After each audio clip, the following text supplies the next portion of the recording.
नमस्कार friends, keep learning with export import make in India campaign. और आज के इस सेशन में हम समझेंगे how to import container. Okay, so यहाँ पे किसी का कमेंट्स आया था कि कंटेनर को इंपोर्ट करने का क्या प्रोसीजर है।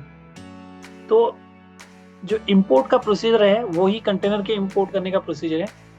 तो मैंने स्टेप बाय स्टेप इस सेशन में समझाने की कोशिश की है कैसे अगर कोई नया इंपोर्टर है वो कहीं से कंटेनर को इंपोर्ट करना चाहता है तो क्या प्रोसीजर रहेंगे।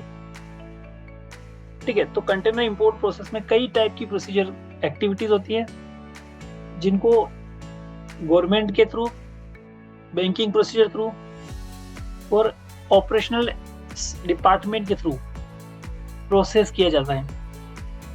ठीक है, तो प्रोसेस क्या क्या वो समझ लेते हैं। Pre shipment preparation. ओके, तो प्री शिपमेंट प्रिपरेशन क्या होगा। यहाँ तो इंपोर्ट का केस है, तो शिपमेंट को जब हमारे पास अभी आई नहीं है उससे पहले हमें क्या प्रोसीजर फॉलो करना है। तो import licensing. Okay, import licensing होता है कि इंपोर्ट करने से पहले लाइसेंस तैयार करना। अगर आपका जो इंपोर्ट हुए ड्यूटी फ्री इंपोर्ट है तो before arrival of the goods in India we need to keep prepare the licence. Okay, तो यहाँ पे हमें लाइसेंस की तैयारी करना है।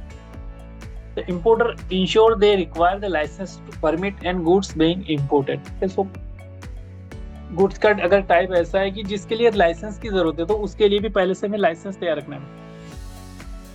अब कमर्शियल डॉक्यूमेंटेशन की अगर बात करें तो हमें कुछ डॉक्यूमेंट की जरूरत होती है before arrival of the container in India. Container के इंडिया में आने से पहले हमें commercial invoice, packing list, bill of lading, okay, and certificate of origin, ये डॉक्यूमेंट की जरूरत होती है।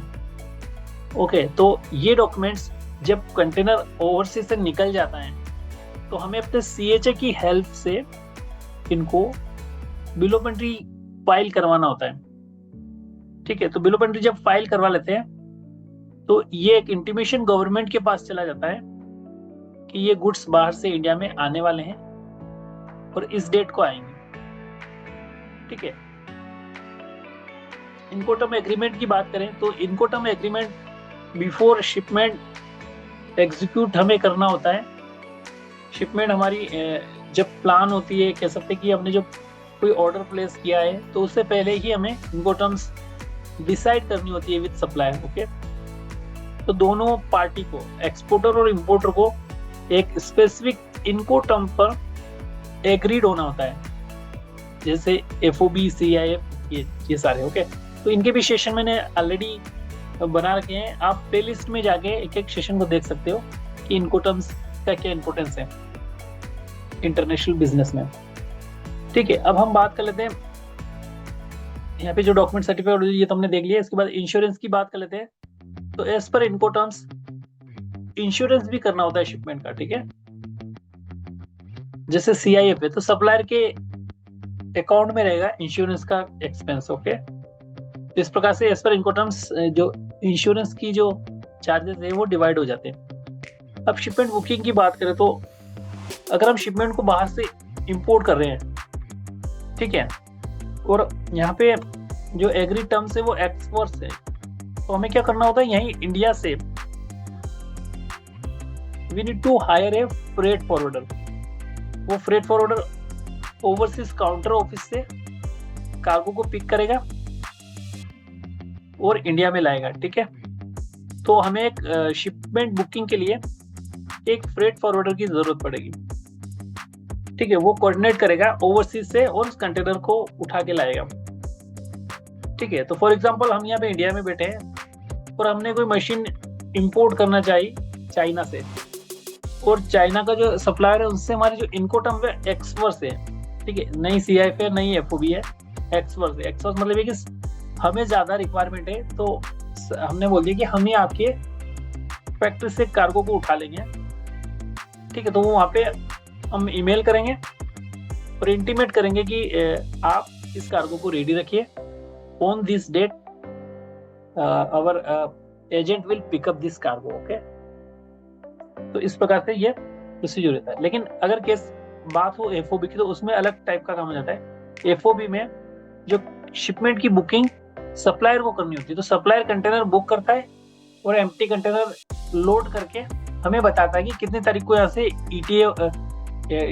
ईटीडी होगा और कितना ईटीए होगा। तो यहाँ पे सप्लायर ही हमें बता, लेकिन इस केस में क्या हो रहा है कि एक्सवर्थ है, हमें ही सप्लायर की फैक्ट्री से कार्गो उठाना है। तो हमें पहले पता पड़ जाता है कि हम कितनी तारीख को हमारा शिपमेंट वहां से डिपार्चर होगा और इंडिया में कितनी तारीख को अराइवल होगा। ठीक है, तो ये हम इस बुकिंग के टाइम पे हमें इस चीज का पता चल जाता है। तो बुकिंग करने के लिए एक सीएचए हायर करना होता है कि वो हमें कॉम्पिटिटिव रेट पे मिल जाता है, उसको हम बुक कर लेते हैं। उसके बाद जैसे कि देखा कि शिपिंग शेड्यूल की बात की थी हमने, शिपिंग शेड्यूल कैसे करते हैं। तो शिपिंग शेड्यूल में आपका जो कार्गो है वो वहां से बुक हो जाता है और आपका यहाँ से ये लोड करा लिया जाता है। ठीक है, तो शिपिंग शेड्यूल की बात है, एक्सवर्स टर्म में सीरीज शिपिंग शेड्यूल का डिटेल्स हमारे पास ही रहेगी। ठीक है,